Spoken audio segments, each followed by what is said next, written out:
انہی واقعات پر سورہ علق کی آیات 6 تا 19 نازل ہوئیں، اور اسی سورت کی پہلی 5 آیات نازل ہونے کے بعد سب سے پہلے اسلام کا اظہار نبی کریم صلی اللہ علیہ وسلم نے نماز ہی سے کیا تھا، اور کفار سے آپ کی مٹ بھیڑ کا آغاز بھی حرم میں آپ کے نماز پڑھنے سے ہوا تھا۔ آیات یہ ہیں: كلا إن الإنسان ليطغى أن رآه استغنى إن إلى ربك الرجعى أرأيت الذي ينهى عبدا إذا صلى أرأيت إن كان على الهدى أو أمر بالتقوى أرأيت إن كذب وتولى ألم يعلم بأن الله يرى كلا لئن لم ينته لنسفعا بالناصية ناصية كاذبة خاطئة فليدع ناديه سندع الزبانية كلا لا تطعه واسجد واقترب۔ ہرگز نہیں، انسان سرکشی کرتا ہے اس بنا پر کہ وہ اپنے آپ کو بے نیاز دیکھتا ہے، حالانکہ پلٹنا یقیناً تیرے رب ہی کی طرف ہے۔ تم نے اس شخص کو دیکھا جو ایک بندے کو منع کرتا ہے جبکہ وہ نماز پڑھتا ہو، تمہارا کیا خیال ہے اگر وہ بندہ راہ راست پر ہو یا تقوی کی تلقین کرتا ہو؟ تمہارا کیا خیال ہے اگر یہ منع کرنے والا شخص حق کو جھٹلاتا اور منہ موڑتا ہو؟ کیا وہ نہیں جانتا کہ اللہ دیکھ رہا ہے؟ ہرگز نہیں، اگر وہ باز نہ آیا تو ہم اس کی پیشانی کے بال پکڑ کر کھینچیں گے، اس پیشانی کو جو جھوٹی اور خطا کار ہے۔ وہ بلا لے اپنے حامیوں کی ٹولی کو، ہم بھی عذاب کے فرشتوں کو بلا لیں گے۔ ہرگز نہیں، اس کی بات نہ مانو اور سجدہ کرو اور اپنے رب کا قرب حاصل کرو۔ آپ کے چچا ابو لہب کو آپ سے اس حد تک کدورت اور عداوت ہو گئی تھی کہ ہر جگہ آپ کے پیچھے پیچھے جاتا، اور جب بھی آپ کسی سے مخاطب ہوتے تو شور مچا دیتا، غلط ملت باتیں کر کے اس شخص کو بات سننے سے روک دیتا۔ دراصل نبی صلی اللہ علیہ وسلم کے بارے میں ابو لہب کا موقف شروع سے یہی تھا، جبکہ قریش نے اس وقت اس طرح کی بات سوچی بھی نہیں تھی۔ حج کے دنوں میں بھی ابو لہب نبی کریم صلی اللہ علیہ وسلم کو جھٹلانے کے لیے بازاروں اور اجتماعات میں آپ کے پیچھے لگا رہتا تھا۔ طارق بن عبداللہ محاربی کی روایت سے معلوم ہوتا ہے کہ یہ شخص صرف زبان سے جھٹلانے ہی پر اکتفا نہیں کرتا تھا بلکہ پتھر بھی مارتا تھا۔ ان پتھروں سے آپ کی ایڑیاں خون آلود ہو جاتی تھیں۔ بعثت سے پہلے ابو لہب نے اپنے 2 بیٹوں عتبہ اور عتیبہ کی شادی رسول اللہ صلی اللہ علیہ وسلم کی 2 صاحبزادیوں سیدہ رقیہ اور سیدہ ام کلثوم رضی اللہ عنہما سے کی تھی۔ جب آپ نے نبوت کا اعلان فرمایا، توحید کی تبلیغ کی، تو اس نے نہایت سخت رویہ اختیار کیا اور اپنے دونوں بیٹوں کو مجبور کیا کہ وہ آپ کی بیٹیوں کو طلاق دے دیں۔ چنانچہ ان دونوں نے طلاق دے دی۔ اسی طرح جب نبی صلی اللہ علیہ وسلم کے دوسرے صاحبزادے عبداللہ کا انتقال ہوا تو ابو لہب کو اس قدر خوشی ہوئی کہ وہ دوڑتا ہوا اپنے دوستوں کے پاس پہنچا اور انہیں یہ خبر سنائی کہ محمد معاذ اللہ ابتر یعنی نسل بریدہ ہو گئے ہیں۔ ابو لہب کی بیوی ام جمیل بھی رسول اللہ صلی اللہ علیہ وسلم کی دشمنی میں اس سے پیچھے نہیں تھی۔ اس کا نام اروا تھا جو حرب بن امیہ کی بیٹی اور ابو سفیان کی بہن تھی۔ یہ آپ کے راستے میں رات کے وقت کانٹے بچھا دیا کرتی تھی، بہت بد زبان تھی، فساد برپا کرنے والی تھی۔ قرآن میں اسے حمالۃ الحطب یعنی لکڑی ڈھونے والی کا لقب دیا گیا ہے۔ جب اسے معلوم ہوا کہ اس کی اور اس کے شوہر کی مذمت میں قرآن نازل ہوا ہے تو وہ رسول اللہ صلی اللہ علیہ وسلم کو تلاش کرتی ہوئی آئی۔ آپ خانہ کعبہ کے پاس مسجد حرام میں تشریف فرما تھے۔ سیدنا ابو بکر صدیق رضی اللہ عنہ بھی ساتھ تھے۔ اس کی مٹھی میں پتھر تھے۔ آپ کے سامنے آ کھڑی ہوئی تو اللہ تعالیٰ نے اس کی نگاہ پکڑ لی اور وہ رسول اللہ صلی اللہ علیہ وسلم کو نہ دیکھ سکی۔ البتہ ابو بکر صدیق اسے نظر آ رہے تھے۔ اس نے پوچھا، ابو بکر تمہارا ساتھی کہاں ہے؟ مجھے معلوم ہوا ہے کہ وہ میری حجب کرتا ہے۔ اللہ کی قسم اگر میں اس تک پہنچ گئی تو یہ پتھر اس کے منہ پر ماروں گی۔ دیکھو اللہ کی قسم میں بھی شاعرہ ہوں، یہ کہہ کر اس نے شعر پڑھا۔ مزمما عصینا وامرہ ابینا ودینہ قلینا، ہم نے مزمم کی نافرمانی کی، اس کے امر کو تسلیم نہ کیا اور اس کے دین کو نفرت اور حقارت سے چھوڑ دیا۔ اس کے بعد وہ واپس چلی گئی۔ سیدنا ابو بکر صدیق رضی اللہ عنہ نے عرض کیا، اے اللہ کے رسول، کیا اس نے آپ کو دیکھا نہیں؟ آپ نے فرمایا، نہیں، اس نے مجھے نہیں دیکھا، اللہ نے اس کی نگاہ پکڑ لی تھی۔ بہرحال نبی صلی اللہ علیہ وسلم اپنی تبلیغ میں لگے رہے، مجمعوں اور محفلوں میں پہنچ کر اسلام کا پیغام دیتے رہے۔ آپ کتاب اللہ کی آیات پڑھتے اور سابقہ رسولوں نے جو پیغام دیا تھا وہی پیغام لوگوں کو سناتے۔ آپ فرماتے، یا قوم اعبدوا اللہ ما لکم من الہ غیرہ، اے میری قوم کے لوگو، اللہ کی عبادت کرو، اس کے سوا تمہارا کوئی معبود نہیں۔ اس کے ساتھ ہی آپ نے لوگوں کے سامنے کھلم کھلا اللہ کی عبادت شروع کر دی۔ چنانچہ آپ دن دہاڑے سارے لوگوں کے سامنے کعبہ کے صحن میں نماز پڑھتے۔ آپ کی تبلیغ آہستہ آہستہ کامیاب ہوتی چلی گئی۔ قریش اس پوری صورتحال کو تشویش کی نظر سے دیکھ رہے تھے۔ ابھی تھوڑا عرصہ گزرا تھا کہ حج کا موسم آ گیا۔ کفار حاجیوں کے سلسلے میں پریشان ہو گئے، چنانچہ ان کی ایک جماعت ولید بن مغیرہ کے پاس آئی۔ یہ ان میں عمر رسیدہ اور مرتبے والا آدمی تھا۔ اس نے کہا، دیکھو، حج کا موسم آ گیا ہے، اب ہر طرف سے لوگ تمہارے پاس آئیں گے اور وہ ان صاحب کا معاملہ سن ہی چکے ہیں، لہٰذا کوئی ایک رائے طے کر لو اور مختلف باتیں نہ کہنا، ورنہ ایک دوسرے کو جھٹلا بیٹھو گے۔ لوگوں نے کہا، تب پھر آپ ہی بتائیں ہمیں کیا کرنا چاہیے، کیا کہنا چاہیے؟ اس نے کہا، نہیں، بلکہ تم کہو، میں سنوں گا۔ لوگوں نے کہا، اچھا، تو ہم ان سے کہیں گے یہ کاہن ہے۔ یہ سن کر ولید بن مغیرہ نے جواب دیا، وہ کاہن نہیں ہے، ہم نے کاہنوں کو دیکھا ہے، اس میں نہ ان جیسی گنگناہٹ ہے نہ تک بندی۔ تب ان لوگوں نے کہا، ہم کہیں گے وہ پاگل ہے۔ ولید بن مغیرہ نے جواب دیا، وہ پاگل بھی نہیں ہے، ہم لوگ پاگل پن کو بھی پہچانتے ہیں، اس میں نہ پاگلوں کسی گھٹن ہے، نہ الٹی سیدھی حرکتیں، نہ بہکی بہکی باتیں۔ لوگوں نے کہا، تب پھر ہم کہیں گے وہ شاعر ہے۔ ولید بن مغیرہ بولا، وہ شاعر بھی نہیں ہے، ہمیں شعر و شاعری کی تمام قسمیں معلوم ہیں، وہ شاعر نہیں ہے۔ وہ بولے، اچھا، تو ہم کہیں گے وہ جادوگر ہے۔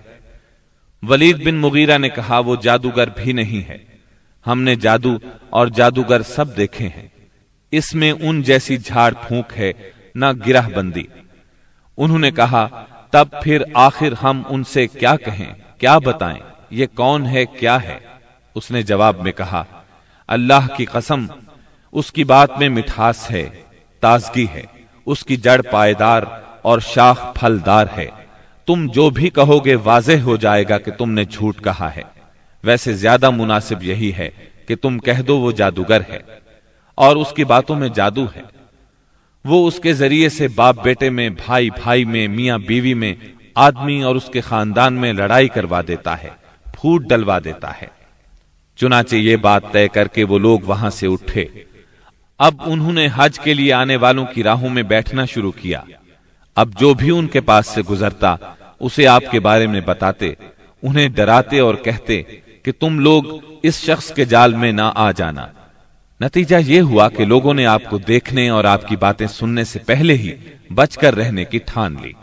اس کے بعد جب حج کے دن آ گئے تب نبی اکرم صلی اللہ علیہ وسلم نے حاجیوں کے مجمعوں میں اور ان کے ڈیروں پر جانا شروع کر دیا، جا کر انہیں اسلام کی طرف بلانا شروع کیا۔ آپ فرماتے، لوگو، لا الہ الا اللہ کہو، کامیاب ہو جاؤ گے۔ ادھر ابو لہب کا یہ حال تھا کہ وہ آپ کے پیچھے پیچھے لگا رہتا، آپ کو جھٹلاتا جاتا، تکلیف بھی پہنچاتا۔ اس طرح جب اس حج سے حاجی واپس لوٹے تو پورے عرب میں نبی صلی اللہ علیہ وسلم کا چرچا ہو گیا۔ قرآن مجید کی سورہ المدثر کی آیات 11 تا 26 میں اس واقعے کی طرف نشاندہی کی گئی ہے۔ ذرني ومن خلقت وحيدا وجعلت له مالا ممدودا وبنين شهودا ومهدت له تمهيدا ثم يطمع أن أزيد كلا إنه كان لآياتنا عنيدا سأرهقه صعودا إنه فكر وقدر فقتل كيف قدر ثم قتل كيف قدر ثم نظر ثم عبس وبسر ثم أدبر واستكبر فقال إن هذا إلا سحر يؤثر إن هذا إلا قول البشر سأصليه سقر. چھوڑ دو مجھے اور اس شخص کو جسے میں نے اکیلا پیدا کیا، بہت سا مال اسے دیا، اس کے ساتھ ساتھ حاضر رہنے والے بیٹے دیے اور اس کے لیے ریاست کی راہ ہموار کی. پھر وہ طمع رکھتا ہے کہ میں اسے اور زیادہ دوں گا. ہرگز نہیں، وہ ہماری آیات سے عناد رکھتا ہے. میں تو اسے بہت جلد ایک کٹھن چڑھائی چڑھاؤں گا. اس نے سوچا اور کچھ بات بنانے کی کوشش کی تو رب کی مار اس پر. اس نے کیسی بات بنانے کی کوشش کی؟ ہاں، رب کی مار اس پر. اس نے کیسی بات بنانے کی کوشش کی؟ پھر لوگوں کی طرف دیکھا، پھر پیشانی سکیڑی اور منہ بنایا، پھر پلٹا اور تکبر میں پڑ گیا. آخر کار بولا کہ یہ کچھ نہیں ہے مگر ایک جادو جو پہلے سے چلا آ رہا ہے. یہ تو ایک انسانی کلام ہے. بہت جلد میں اسے دوزخ میں پھینک دوں گا. اسلام کی اشاعت بڑھ رہی تھی، لیکن اس کے ساتھ ساتھ قریش کا ظلم و ستم بھی شدید سے شدید تر ہوتا جا رہا تھا. پھر آپ ایک مخلص صحابی ارقم بن ابی ارقم رضی اللہ عنہ کے گھر میں تبلیغ کا کام کرنے لگے، یعنی وہ گھر آپ کی تبلیغ کا مرکز ٹھہرا. مسلمانوں کو اسلامی تحریک کے اس سب سے پہلے مرکز دار ارقم کا علم تھا. چنانچہ کوئی اجنبی شخص مسلمان ہونے کے لیے آتا تو اہل اسلام اسے بھی دار ارقم پہنچا دیا کرتے تھے. قریش کی سختیاں اور حالات جب ناقابل برداشت ہو گئے تو آپ نے اپنے اصحاب سے فرمایا، حبشہ کا بادشاہ اسہمہ نجاشی ایک انصاف پسند حکمران ہے اور اس کے ملک میں کسی پر ظلم نہیں ہوتا، لہٰذا تم حبشہ کی طرف ہجرت کر جاؤ. اس ہدایت کے مطابق رجب 5 نبوت میں صحابہ کرام کے پہلے قافلے نے ہجرت کی. اس میں 12 مرد اور 4 عورتیں تھیں اور ان کے امیر سیدنا عثمان بن عفان رضی اللہ عنہ تھے. ان کے ساتھ ان کی زوجہ محترمہ سیدہ رقیہ رضی اللہ عنہا تھی. یہ نبی اکرم صلی اللہ علیہ وسلم کی صاحبزادی تھی اور یہ سیدنا ابراہیم علیہ السلام اور سیدنا لوط علیہ السلام کے بعد پہلا گھرانہ تھا جس نے اللہ کے راستے میں ہجرت کی تھی. یہ لوگ رات کی تاریکی میں خاموشی سے نکلے اور جدہ کے جنوب میں واقع بحر احمر کی بندرگاہ شعیبہ کا رخ کیا. خوش قسمتی سے وہاں 2 تجارتی جہاز موجود تھے. یہ لوگ ان پر سوار ہو کر حبشہ پہنچ گئے. ادھر قریش کو ان کی روانگی کا علم ہوا تو مارے غیظ و غضب کے ان کا برا حال ہو گیا. فوراً آدمی دوڑائے گئے تاکہ ان حضرات کو پکڑا جا سکے اور خوب سزا دی جا سکے، یہاں تک کہ وہ اللہ کا دین چھوڑ دیں. لیکن ان کے ساحل تک پہنچنے سے پہلے مسلمان سمندر میں دور جا چکے تھے، لہٰذا یہ لوگ ساحل سے نامراد واپس آ گئے. اس ہجرت کے کوئی 2 ماہ بعد رمضان 5 نبوت میں ایک روز رسول اللہ صلی اللہ علیہ وسلم مسجد حرام میں تشریف لائے. اس وقت وہاں قریش کے بہت سارے لوگ موجود تھے. ان میں ان کے سردار اور بڑے بڑے لوگ بھی تھے. آپ نے ان کے درمیان کھڑے ہو کر سورہ نجم کی تلاوت شروع کر دی. ایسا نفیس کلام انہوں نے پہلے کبھی نہیں سنا تھا. اب جو ان کے کانوں میں گونجا تو بے خود ہو گئے، دم بخود ہو کر سنتے رہ گئے. اس طرح خاموش اور ساکت ہو گئے کہ آپ کو روکنے کا ہوش بھی نہ رہ گیا. بلکہ سورت کے آخر میں جب ڈانٹ ڈپٹ والی آیات آئیں تو ان کے دل کانپ گئے، ہوش اڑ گئے، اور جو ہی آپ نے یہ حکم سنایا کہ فَاسْجُدُوا لِلَّهِ وَاعْبُدُوا، یعنی اللہ کے لیے سجدہ کرو اور اس کی عبادت کرو، تو سب کے سب سجدہ ریز ہو گئے. کسی کو اس حکم ربانی سے سرتابی کا یارہ نہ رہا. امام بخاری رحمت اللہ علیہ نے سیدنا عبداللہ بن مسعود رضی اللہ عنہ سے روایت کی ہے کہ نبی صلی اللہ علیہ وسلم نے سورہ نجم پڑھی، پھر سجدہ کیا، تو قوم کا کوئی فرد نہ بچا جس نے سجدہ نہ کیا ہو۔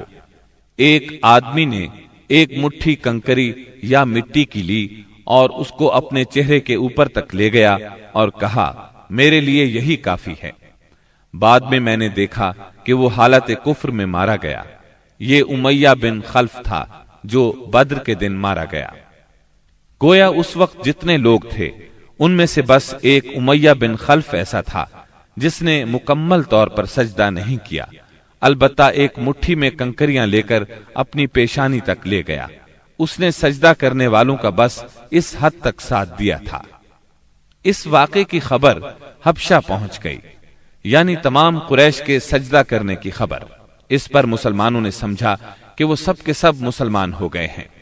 وہ سب خوشی خوشی ماہ شوال میں مکے کی طرف روانہ ہو گئے، لیکن جب مکے کے اس قدر قریب پہنچ گئے کہ ایک دن سے بھی کم وقت کی مسافت باقی رہ گئی، تب انہیں اصل بات کا پتہ چلا۔ اس پر کچھ لوگ تو وہیں سے واپس حبشہ چلے گئے اور کچھ چھپ چھپا کر یا کسی کی پناہ لے کر مکہ آ گئے۔ اس کے بعد مسلمانوں پر قریش کی سختیاں اور زیادہ بڑھ گئیں، کیونکہ ایک طرف تو انہوں نے بے خودی میں مسلمانوں کے ساتھ سجدہ کر دیا تھا، اس کا انہیں بہت پچھتاوا تھا، دوسری طرف مسلمانوں کے ساتھ نجاشی بہت اچھا سلوک کر رہا تھا، اس کی انہیں جلن اور کڑھن تھی۔ اس لیے رسول اللہ صلی اللہ علیہ وسلم نے فرمایا تم لوگ دوبارہ حبشہ ہجرت کر جاؤ۔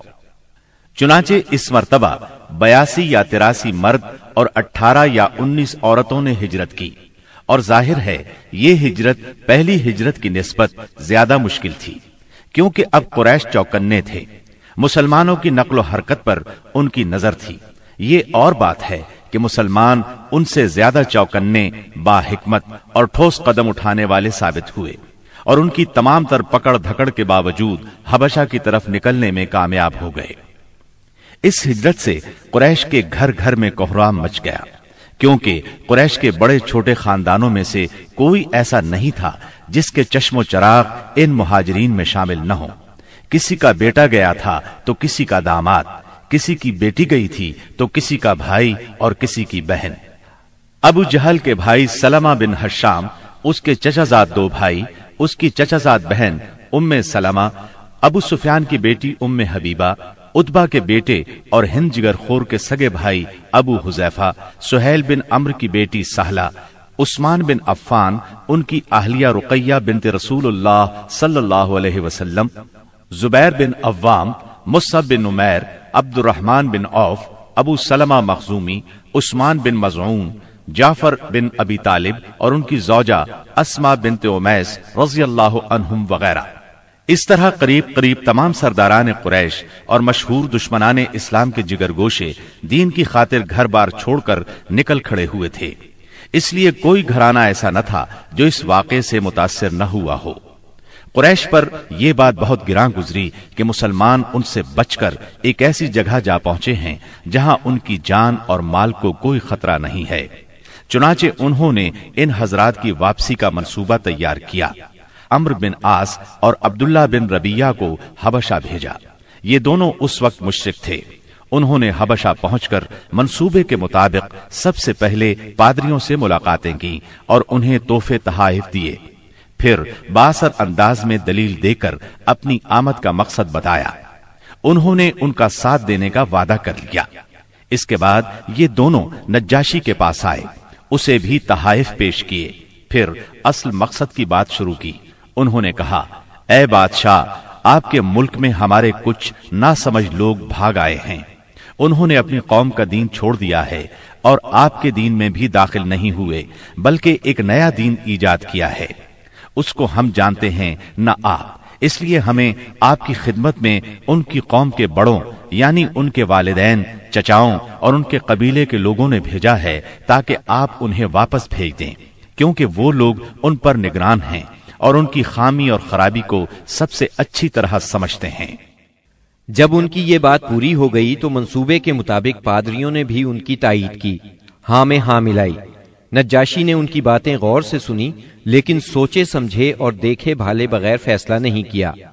اس نے سوچا دوسرے فریق کی بھی بات سنی جائے کہ وہ کیا کہتے ہیں، تبھی حق واضح ہو سکے گا۔ چنانچہ اس نے مسلمانوں کو بلا لیا اور ان سے پوچھا، یہ کیسا دین ہے جس کی وجہ سے تم لوگ اپنی قوم سے الگ ہو گئے ہو، لیکن نہ میرے دین میں داخل ہوتے ہو اور نہ ان ملتوں ہی میں سے کسی کے دین میں داخل ہوئے ہو؟ اس کے جواب میں سیدنا جعفر بن ابی طالب رضی اللہ عنہ نے فرمایا، اے بادشاہ، ہم جاہلیت والی قوم تھے، بتوں کو پوجتے تھے، مردار کھاتے تھے، برائیاں کرتے تھے، قرابت داروں سے ناتا توڑتے تھے، پڑوسیوں سے بدسلوکی کرتے تھے، ہم میں جو طاقتور ہوتا تھا وہ ہمارے کمزور کو کھا جاتا تھا، ہم اس حالت میں تھے کہ اللہ تعالیٰ نے ہم ہی میں سے ایک رسول بھیجا، ہم پہلے سے اس کے عالی نسب، سچائی، امانت اور پاک دامنی کو اچھی طرح جانتے تھے۔ اس نے ہمیں اللہ تعالیٰ کی طرف بلایا کہ ہم اسے ایک مانیں اور اسی کی عبادت کریں، اور اس کے سوا ہمارے باپ دادا جن بتوں اور پتھروں کو پوجتے رہے تھے انہیں چھوڑ دیں۔ اس نے ہمیں سچ بولنے، امانت ادا کرنے، قرابت جوڑنے، پڑوسی سے اچھا سلوک کرنے، حرام کاری اور خون ریزی سے باز رہنے کا حکم دیا، بے حیائی کے کاموں سے، جھوٹ بولنے سے، یتیم کا مال کھانے سے اور پاک دامن عورتوں پر جھوٹی تہمت لگانے سے منع کیا۔ اس نے ہمیں یہ بھی حکم دیا کہ ہم صرف ایک اللہ کی عبادت کریں، اس کے ساتھ کسی کو شریک نہ کریں۔ اس نے ہمیں نماز، زکوٰۃ اور روزے کا حکم دیا۔ اس موقع پر سیدنا جعفر رضی اللہ عنہ نے اسلام کے اور بہت سے احکام گنوائے، پھر کہا، ہم نے اس پیغمبر کو سچا مانا، اس پر ایمان لائے، اس کی پیروی کی اور اس کے لائے ہوئے دین میں اس کی اطاعت کی۔ چنانچہ ہم نے ایک اللہ کی عبادت کی، اس کے ساتھ کسی کو شریک نہیں کیا، اور جو چیزیں اس نے حرام بتائیں انہیں حرام مانا، جو چیزیں اس نے حلال بتائیں ان کو حلال مانا۔ بس اس پر ہماری قوم ہم سے بگڑ گئی، اس نے ہم پر ظلم و ستم کا بازار گرم کر دیا، ہمیں ہمارے دین سے پھیرنے کے لیے فتنوں اور سزاؤں سے دوچار کیا تاکہ ہم اللہ کی عبادت چھوڑ کر پھر سے بت پرستی کی طرف پلٹ جائیں، اور جن گندی چیزوں کو حلال سمجھتے تھے انہیں پھر حلال سمجھنے لگے۔ جب انہوں نے ہم پر بہت ظلم و تشدد کیا، زمین ہم پر تنگ کر دی، ہمارے اور ہمارے دین کے درمیان رکاوٹ بن گئے، تو ہم نے آپ کے ملک کی راہ لی اور آپ کو دوسروں پر ترجیح دی اور آپ کی پناہ میں رہنے کو پسند کیا، اور آپ سے اے بادشاہ یہ امید کی کہ آپ کے ہاں ہم پر ظلم نہیں کیا جائے گا۔ سیدنا جعفر رضی اللہ عنہ کی یہ تقریر سن کر نجاشی نے کہا، کچھ قرآن پڑھ کر سناؤ۔ اس پر سیدنا جعفر رضی اللہ عنہ نے سورہ مریم کی ابتدائی آیات تلاوت کی۔ نجاشی ان آیات کو سن کر اس قدر رویا کہ اس کی داڑھی تر ہو گئی، اور تمام پادری بھی اس قدر روئے کہ ان کے صحیفے تر ہو گئے۔ پھر نجاشی نے کہا، یہ کلام اور وہ کلام جو عیسیٰ علیہ السلام لے کر آئے تھے دونوں ایک ہی طاق شمع سے نکلے ہوئے ہیں۔ اس کے بعد اس نے قریش کے دونوں نمائندوں سے مخاطب ہو کر کہا، تم لوگ چلے جاؤ، اللہ کی قسم میں انہیں تمہارے حوالے نہیں کر سکتا، اور نہ ان کے خلاف کوئی چال چلی جا سکتی ہے۔ دوسرے دن عمرو بن عاص نے ایک خطرناک ترین تدبیر اختیار کی۔ نجاشی سے جا کر کہا، اے بادشاہ، یہ لوگ عیسیٰ علیہ السلام کے بارے میں ایک بڑی بات کہتے ہیں۔ اس پر نجاشی نے پھر مسلمانوں کو بلوایا اور سیدنا عیسیٰ علیہ السلام کے بارے میں سوال کیا۔ سیدنا جعفر رضی اللہ عنہ نے فرمایا، ہم ان کے بارے میں وہی بات کہتے ہیں جو نبی صلی اللہ علیہ وسلم لے کر آئے ہیں، یعنی وہ اللہ کے بندے ہیں، اس کے رسول، اس کی روح اور اس کا وہ کلمہ ہے جسے اللہ نے کنواری پاک دامن مریم علیہ السلام کی طرف القاء کیا تھا۔ اس پر نجاشی نے زمین سے تنکا اٹھایا اور کہا، اللہ کی قسم، جو کچھ تم نے کہا ہے اس سے عیسیٰ علیہ السلام اس تنکے کے برابر بھی بڑھ کر نہیں تھے۔ چنانچہ تم لوگ میرے ملک میں امن اور چین سے رہو، جو تمہیں گالی دے گا اس پر تاوان لگایا جائے گا۔ مجھے سونے کا پہاڑ ملے تو بھی میں گوارا نہیں کروں گا کہ تم میں سے کسی کو ستایا جائے۔ اس کے بعد اس نے حکم دیا کہ قریش کے نمائندوں کو ان کے تحفے واپس کر دیے جائیں۔ چنانچہ یہ دونوں صاحبان منہ لٹکائے واپس مکہ لوٹ آئے، اور مسلمانوں نے وہاں اچھے دیار میں اچھے ہمسائے کے ساتھ قیام کیا۔ بہرحال مشرکین کی چال ناکام ہو گئی۔ یہ بات ان کی سمجھ میں آ گئی کہ وہ مسلمانوں سے عداوت اپنے دائرہ اختیار میں رہ کر ہی کر سکتے ہیں، لیکن پھر اس کے مقابلے میں انہوں نے ایک خوفناک بات سوچی۔ دراصل انہیں اچھی طرح احساس ہو گیا تھا کہ اس مسئلے سے نمٹنے کے لیے ان کے سامنے دو ہی راستے رہ گئے ہیں، یہ کہ رسول اللہ صلی اللہ علیہ وسلم کو طاقت کے ذریعے تبلیغ سے روک دیں یا پھر آپ کے وجود ہی کا صفایا کر دیں۔ تاہم دوسری صورت ان کے لیے بہت مشکل تھی، اس لیے کہ ابو طالب آپ کے محافظ تھے اور وہ مشرکین کے عزائم کے سامنے آہنی دیوار تھے۔ اس لیے یہی مفید سمجھا گیا کہ ابو طالب سے دو باتیں کی جائیں۔ اس تجویز کے بعد سرداران قریش ابو طالب کے پاس گئے اور بولے، اے ابو طالب، آپ ہمارے درمیان بہت عزت اور شرف والے ہیں، ہم نے آپ سے گزارش کی کہ اپنے بھتیجے کو روکیے، لیکن آپ نے نہیں روکا۔ آپ یہ بات یاد رکھیں، ہمارے آباء و اجداد کو گالیاں دی جاتی ہیں، ہم برداشت نہیں کر سکتے۔ ہماری عقلوں کو اور سمجھ بوجھ کو حماقت کہا جائے، ہمارے خداؤں کی عیب جوئی کی جائے، یہ ہم ہرگز برداشت نہیں کر سکتے۔ آپ انہیں روک لیجئے، ورنہ پھر ہم آپ سے اور ان سے ایسی جنگ چھیڑ دیں گے کہ ایک فریق کا صفایا ہو کر رہے گا۔ ابو طالب پر اس زوردار دھمکی کا بہت زیادہ اثر ہوا۔ انہوں نے رسول اللہ صلی اللہ علیہ وسلم کو بلا کر کہا، بھتیجے، تمہاری قوم کے لوگ میرے پاس آئے تھے اور ایسی ایسی باتیں کہہ گئے ہیں، اب مجھ پر اور خود اپنے آپ پر رحم کرو، اس معاملے میں مجھ پر اتنا بوجھ نہ ڈالو جو میرے بس سے باہر ہے۔ یہ سن کر رسول اللہ صلی اللہ علیہ وسلم نے خیال فرمایا کہ اب ان کے چچا بھی ان کا ساتھ چھوڑ رہے ہیں، وہ بھی ان کی مدد نہیں کریں گے، قریش کے مقابلے میں کمزور پڑ گئے ہیں۔ اس لیے آپ صلی اللہ علیہ وسلم نے فرمایا، چچا جان، اللہ کی قسم، اگر یہ لوگ میرے دائیں ہاتھ پر سورج اور بائیں ہاتھ پر چاند رکھ دیں کہ میں اس کام کو اس حد تک پہنچائے بغیر چھوڑ دوں کہ اللہ اسے غالب کر دے یا میں اسی راہ میں ہلاک ہو جاؤں، تب بھی میں نہیں چھوڑوں گا۔ ان الفاظ کے ساتھ ہی آپ کی آنکھوں میں آنسو آ گئے اور وہاں سے اٹھ گئے۔ واپس جانے لگے تو ابو طالب نے پکارا اور سامنے آ کر کہا، بھتیجے جاؤ، جو چاہو کہو کرو، اللہ کی قسم میں تمہیں کبھی بھی کسی بھی وجہ سے نہیں چھوڑ سکتا۔ پھر یہ اشعار کہے، والله لن يصلوا إليك بجمعهم حتى أوسد في التراب دفينا فاصدع بأمرك ما عليك غضاضة وأبشر وقر بذاك منك عيونا۔ اللہ کی قسم، وہ لوگ تم تک اپنی جمعیت سمیت بھی ہرگز نہیں پہنچ سکتے یہاں تک کہ میں مٹی میں دفن کر دیا جاؤں۔ تم اپنی بات کھلم کھلا کہو، تم پر کوئی قید نہیں، تم خوش ہو جاؤ اور تمہاری آنکھیں اس سے ٹھنڈی ہو جائیں۔ سابقہ دھمکی کے باوجود جب قریش نے دیکھا کہ رسول اللہ صلی اللہ علیہ وسلم اپنا کام کیے جا رہے ہیں تو وہ جان گئے کہ ابو طالب رسول اللہ صلی اللہ علیہ وسلم کو نہیں چھوڑ سکتے، بلکہ اس بارے میں قریش سے جدا ہونے اور ان سے دشمنی مول لینے تک کو تیار ہیں۔ تو وہ لوگ ولید بن مغیرہ کے لڑکے عمارہ کو ساتھ لے کر ابو طالب کے پاس پہنچے اور ان سے یوں عرض کیا، اے ابو طالب، یہ قریش کا سب سے بانکا اور خوبصورت جوان ہے، آپ اسے لے لیں، اس کی دیت اور نصرت کے آپ حقدار ہوں گے، آپ اسے اپنا لڑکا بنا لیں، یہ آپ کا ہوگا، آپ اپنے بھتیجے کو ہمارے حوالے کر دیں، اس بھتیجے کو جس نے آپ کے آبا و اجداد کے دین کی مخالفت کی ہے، آپ کی قوم کا شیرازہ منتشر کر رکھا ہے اور ان کی عقلوں کو حماقت سے دوچار بتلایا ہے، ہم اسے قتل کریں گے، بس یہ ایک آدمی کے بدلے میں ایک آدمی کا حساب ہے۔ ابو طالب نے اس پر ان سے کہا، اللہ کی قسم، کتنا برا سودا ہے جو تم مجھ سے کر رہے ہو، تم اپنا بیٹا مجھے دیتے ہو کہ میں اسے کھلاؤں پلاؤں اور پالوں پوسوں، جبکہ میرا بیٹا مجھ سے طلب کرتے ہو کہ اسے قتل کر دو، اللہ کی قسم یہ نہیں ہو سکتا۔ اس پر نوفل بن عبد مناف کا پوتا متم بن عدی بولا، اللہ کی قسم، اے ابو طالب، تم سے تمہاری قوم نے انصاف کی بات کہی ہے اور جو صورت تمہیں ناگوار ہے اس سے بچنے کی کوشش کی ہے، لیکن میں دیکھتا ہوں کہ تم ان کے سلسلے میں کسی بات کو قبول نہیں کرنا چاہتے۔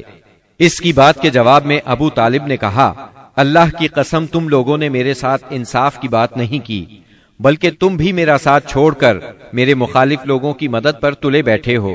اگر یہی بات ہے تو ٹھیک ہے، جو چاہو کرو۔ اس گفتگو کی ناکامی کے بعد قریش کا ظلم و ستم حد سے بڑھ گیا۔ تکالیف دینے کا سلسلہ پہلے سے کئی گنا زیادہ اور سخت تر ہو گیا۔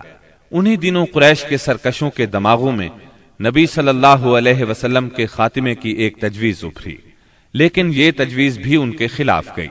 اس تجویز کی بنا پر مکے کے دو نامور اور سرفروش یعنی سیدنا حمزہ اور سیدنا عمر بن خطاب رضی اللہ عنہما اسلام لائے اور ان کے ذریعے سے اسلام کو خوب طاقت ملی۔ ظلم و ستم کے طویل ترین سلسلے کے صرف ایک دو نمونے آپ کو سنائے جاتے ہیں۔ ایک روز ابو لہب کا بیٹا عتیبہ رسول اللہ صلی اللہ علیہ وسلم کے پاس آیا اور بولا، میں والنجم اذا ہوا اور ثم دنا فتدلی کا انکار کرتا ہوں، یعنی اس نے قرآن کی ان آیات کے بارے میں کہا کہ میں ان کا انکار کرتا ہوں۔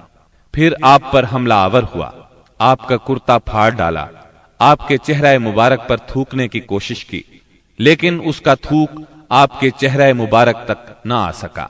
اس موقع پر نبی کریم صلی اللہ علیہ وسلم نے اس کے حق میں یوں بد دعا فرمائی، اے اللہ اپنے کتوں میں سے کوئی کتا اس پر مسلط کر دے۔ رسول اللہ صلی اللہ علیہ وسلم کی یہ بد دعا قبول ہوئی، اور وہ اس طرح کہ ایک مرتبہ عتیبہ قریش کے کچھ لوگوں کے ساتھ سفر پر گیا۔ قافلے نے ملک شام کے مقام زرقاء میں پڑاؤ ڈالا تو رات کے وقت ایک شیر قافلے کے نزدیک آیا۔ اس نے پورے قافلے کے گرد چکر لگایا۔ عتیبہ نے اس شیر کو دیکھا تو بولا، ہائے میری تباہی، اللہ کی قسم یہ مجھے کھا جائے گا۔ محمد نے مجھے بد دعا دی تھی، دیکھو میں شام میں ہوں، اس نے مکے میں رہتے ہوئے مجھے مار ڈالا۔ اس وقت تو شیر چلا گیا۔ لوگوں نے عتیبہ کو دلاسا دیا کہ فکر کرنے کی کوئی بات نہیں۔ پھر اس کی حفاظت کی خاطر اس کے چاروں طرف جانور کھڑے کر دیے، تاکہ اگر رات کے وقت شیر آ جائے تو عتیبہ کی بجائے کسی جانور کو کھا لے، عتیبہ کی طرف رخ نہ کرے۔ اس کے باوجود عتیبہ کی گویا جان نکلی جا رہی تھی۔ پھر رات ہو گئی، سب لوگ سو گئے، لیکن عتیبہ سے نیند کوسوں دور تھی، اور آخر کار شیر آ گیا۔ اس نے جانوروں کو کچھ نہ کہا، ایک چھلانگ لگا کر ان کے اوپر سے ہوتا ہوا عتیبہ پر جا پڑا اور اس کا سر چبا ڈالا۔ تکالیف پہنچانے والوں میں ایک شخص عقبہ بن ابی معیط تھا۔ اس نے ایک روز حالت سجدہ میں نبی صلی اللہ علیہ وسلم کی گردن اس زور سے دبائی کہ معلوم ہوتا تھا آپ کی آنکھیں باہر نکل آئیں گی۔ سیدنا امیر حمزہ رضی اللہ عنہ رشتے میں آپ کے چچا تھے، مگر عمر میں آپ سے 2-3 سال ہی بڑے تھے۔ آپ دونوں نے چونکہ سویبہ کا دودھ پیا تھا، اس لیے رضائی بھائی بھی تھے۔ سیدنا حمزہ رضی اللہ عنہ کو شکار کھیلنے اور سپاہ گری کا بہت شوق تھا۔ منہ اندھیرے تیر کمان لے کر شکار کے لیے نکل جاتے اور پورا دن اسی شوق میں گزار دیتے۔ شام کو واپس آتے تو پہلے حرم میں جاتے، طواف کرتے۔ قریش کے رئیس حرم میں اکثر اپنی الگ الگ مجلس جما کر بیٹھتے تھے۔ سیدنا حمزہ کی ان سب سے اچھی دوستی تھی، اس لیے سب لوگ ان کی بہت قدر کرتے تھے۔ ایک روز نبی اکرم صلی اللہ علیہ وسلم کوہ صفا پر بیٹھے تھے، اتنے میں ابو جہل آیا اور آپ کو دیکھتے ہی آگ بگولا ہو گیا۔ آپ کو گالیاں دینے لگا، آپ خاموش رہے۔ اس خاموشی سے اس کا پارا اور چڑھ گیا۔ اس نے ایک پتھر اٹھایا اور آپ کے سر پر دے مارا۔ آپ کا سر زخمی ہو گیا، خون بہنے لگا۔ شام کو سیدنا حمزہ رضی اللہ عنہ شکار سے لوٹے تو عبداللہ بن جدعان کی لونڈی نے بتایا کہ آج آپ کے بھتیجے محمد کو ابو جہل نے سخت تکلیف پہنچائی ہے، آپ زخمی ہو گئے ہیں۔ سیدنا حمزہ رضی اللہ عنہ نے یہ سنا تو غصے سے بھڑک اٹھے۔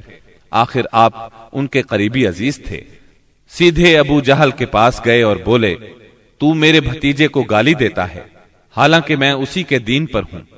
اس کے بعد کمان سے اس زور سے مار ماری کہ ابو جہل اس کمان سے زخمی ہو گیا۔ اب سیدنا حمزہ رضی اللہ عنہ آپ صلی اللہ علیہ وسلم کے پاس پہنچے اور بولے، بھتیجے تمہیں یہ سن کر خوشی ہوگی کہ میں نے ابو جہل سے تمہارا بدلہ لے لیا ہے۔ اس پر نبی اکرم صلی اللہ علیہ وسلم نے فرمایا، چچا میں ایسی باتوں سے خوش نہیں ہوا کرتا، اگر آپ میری خوشی چاہتے ہیں تو اس کا آسان اور سیدھا سادہ طریقہ یہ ہے کہ آپ مسلمان ہو جائیں۔ سیدنا امیر حمزہ رضی اللہ عنہ کے دل پر اس جملے کا اتنا اثر ہوا کہ انہوں نے اسی وقت کلمہ پڑھا اور اسلام قبول کر لیا۔ سیدنا حمزہ رضی اللہ عنہ کے ایمان لانے کے 3 دن بعد سیدنا عمر بن خطاب بھی اسلام لے آئے۔ وہ قریش مکہ کے بہت بڑے ستون اور مددگار تھے۔ قریش کی طرف سے بیرونی ممالک سے سفارتی تعلقات رکھنا انہی کی ذمہ داری تھی۔ اسلام قبول کرنے سے پہلے آپ مسلمانوں کے سخت خلاف تھے، بہت سخت گیر تھے، طبیعت میں غصہ بہت تھا۔ ایک رات رسول اللہ صلی اللہ علیہ وسلم خانہ کعبہ کے پاس نماز پڑھ رہے تھے۔ سیدنا عمر رضی اللہ عنہ نے چھپ کر چند آیات سن لی۔ ان کے دل میں آیا کہ یہ حق ہے، لیکن پھر بھی اپنے خیالات پر جمے رہے، یہاں تک کہ ایک روز نبی صلی اللہ علیہ وسلم کا کام تمام کرنے کی نیت سے تلوار لے کر نکل کھڑے ہوئے۔ راستے میں ان کی ملاقات سیدنا نعیم بن عبداللہ سے ہوئی۔ یہ نئے نئے مسلمان ہوئے تھے، اس لیے ابھی ان کے اسلام لانے کی خبر سیدنا عمر رضی اللہ عنہ کو نہیں ہوئی تھی۔ ان کے ہاتھ میں ننگی تلوار اور چہرے پر شدید غصے کے آثار دیکھ کر انہوں نے پوچھا، خیر تو ہے عمر، دوپہر کے وقت ننگی تلوار لیے کدھر کا ارادہ ہے؟ سیدنا عمر رضی اللہ عنہ نے جواب دیا، محمد کو قتل کرنے کے لیے جا رہا ہوں۔ یہ سن کر نعیم بولے، محمد کو قتل کرنے سے پہلے اپنے گھر کی خبر لو۔ تمہاری بہن فاطمہ اور تمہارے بہنوئی سعید تمہارا دین چھوڑ کر اسلام قبول کر چکے ہیں۔ سیدنا عمر یہ سن کر آگ بگولا ہو گئے، سیدھے بہن کے گھر پہنچے۔ اس وقت گھر میں قرآن کے ایک معلم سیدنا خباب بن ارت رضی اللہ عنہ انہیں قرآن پڑھا رہے تھے۔ دروازے پر دستک کی آواز سن کر ان کی بہن فاطمہ بنت خطاب نے قرآن کے اوراق چھپا دیے۔ خباب بن ارت بھی ایک طرف چھپ گئے۔ اب بہنوئی نے دروازہ کھولا۔ دروازہ کھلتے ہی سیدنا عمر رضی اللہ عنہ نے پوچھا، تم کیا پڑھ رہے تھے، مجھے دکھاؤ۔ ساتھ ہی سعید بن زید کو مارنے لگے۔ بہن نے اپنے خاوند کو چھڑانے کی کوشش کی تو ان پر بھی ٹوٹ پڑے، وہ بھی زخمی ہو گئیں، ان کے منہ سے خون بہنے لگا۔ جوش میں آ کر بولی، جو جی میں آئے کر لو عمر، ہم مسلمان ہو چکے ہیں۔ سیدنا عمر رضی اللہ عنہ نے بہن کو زخمی دیکھا تو شرمندہ ہوئے اور نرم آواز میں بولے، مجھے سناؤ تم کیا پڑھ رہے تھے، میں جاننا چاہتا ہوں تمہارا دین کیا ہے۔ فاطمہ بنت خطاب رضی اللہ عنہا نے جوش کے عالم میں چند جملے کہے، پھر فرمایا، جاؤ پہلے غسل کرو، پھر دکھائیں گے ہم کیا پڑھ رہے تھے۔ غسل کے بعد انہیں قرآنی اوراق دکھائے گئے۔ انہیں نرم پڑھتے دیکھ کر سیدنا خباب بن ارت بھی کونے سے نکل کر سامنے آ گئے۔ قرآن کے اوراق پر سورہ طٰہٰ کی چند آیات تھیں۔ سیدنا عمر رضی اللہ عنہ نے ان کو پڑھا تو کایا پلٹ گئی اور بولے، یہ تو بہت عمدہ چیز ہے، بتاؤ مسلمان کس طرح ہوتے ہیں۔ سیدنا خباب بن ارت نے کہا، اے عمر، جمعرات کی رات رسول اللہ صلی اللہ علیہ وسلم نے اللہ تعالی سے دعا کی تھی کہ اے اللہ، ابو جہل یا عمر بن خطاب سے اسلام کو تقویت دے۔ تمہیں خوشخبری ہو کہ یہ سعادت تمہارے حصے میں آ رہی ہے۔ رسول اللہ صلی اللہ علیہ وسلم دار ارقم میں ہیں۔ سیدنا عمر رضی اللہ عنہ ان کے ساتھ دار ارقم پہنچے، دروازے پر دستک دی۔ دروازہ کھلنے پر اندر موجود لوگ سیدنا عمر رضی اللہ عنہ کو دیکھ کر چونک اٹھے۔ نبی صلی اللہ علیہ وسلم کو بتایا تو آپ نے فرمایا، آنے دو۔ سیدنا عمر رضی اللہ عنہ اندر داخل ہوئے۔ آپ صلی اللہ علیہ وسلم نے ان کا کرتا پکڑ کر کھینچا اور فرمایا، عمر، کس ارادے سے آئے ہو؟ سیدنا عمر رضی اللہ عنہ نے فوراً کلمہ پڑھا، اشہد اللہ الہ الا اللہ وانک رسول اللہ، میں گواہی دیتا ہوں کہ یقیناً اللہ کے سوا کوئی لائق عبادت نہیں اور یقیناً آپ اللہ کے رسول ہیں۔ یہ اس قدر اچانک اور اس قدر غیر متوقع تھا کہ وہاں موجود تمام صحابہ بے ساختہ پکار اٹھے، اللہ اکبر۔ دار ارقم گونج اٹھا۔ سیدنا عمر رضی اللہ عنہ کا ایمان لے آنا کوئی معمولی واقعہ نہیں تھا۔ مسلمانوں میں خوشی کی لہر دوڑ گئی۔ دوسری طرف قریش اپنی تدابیر میں مصروف تھے۔ ایک روز کچھ سردار مسجد حرام میں محفل جمائے بیٹھے تھے، جبکہ آپ ایک کونے میں الگ بیٹھے تھے۔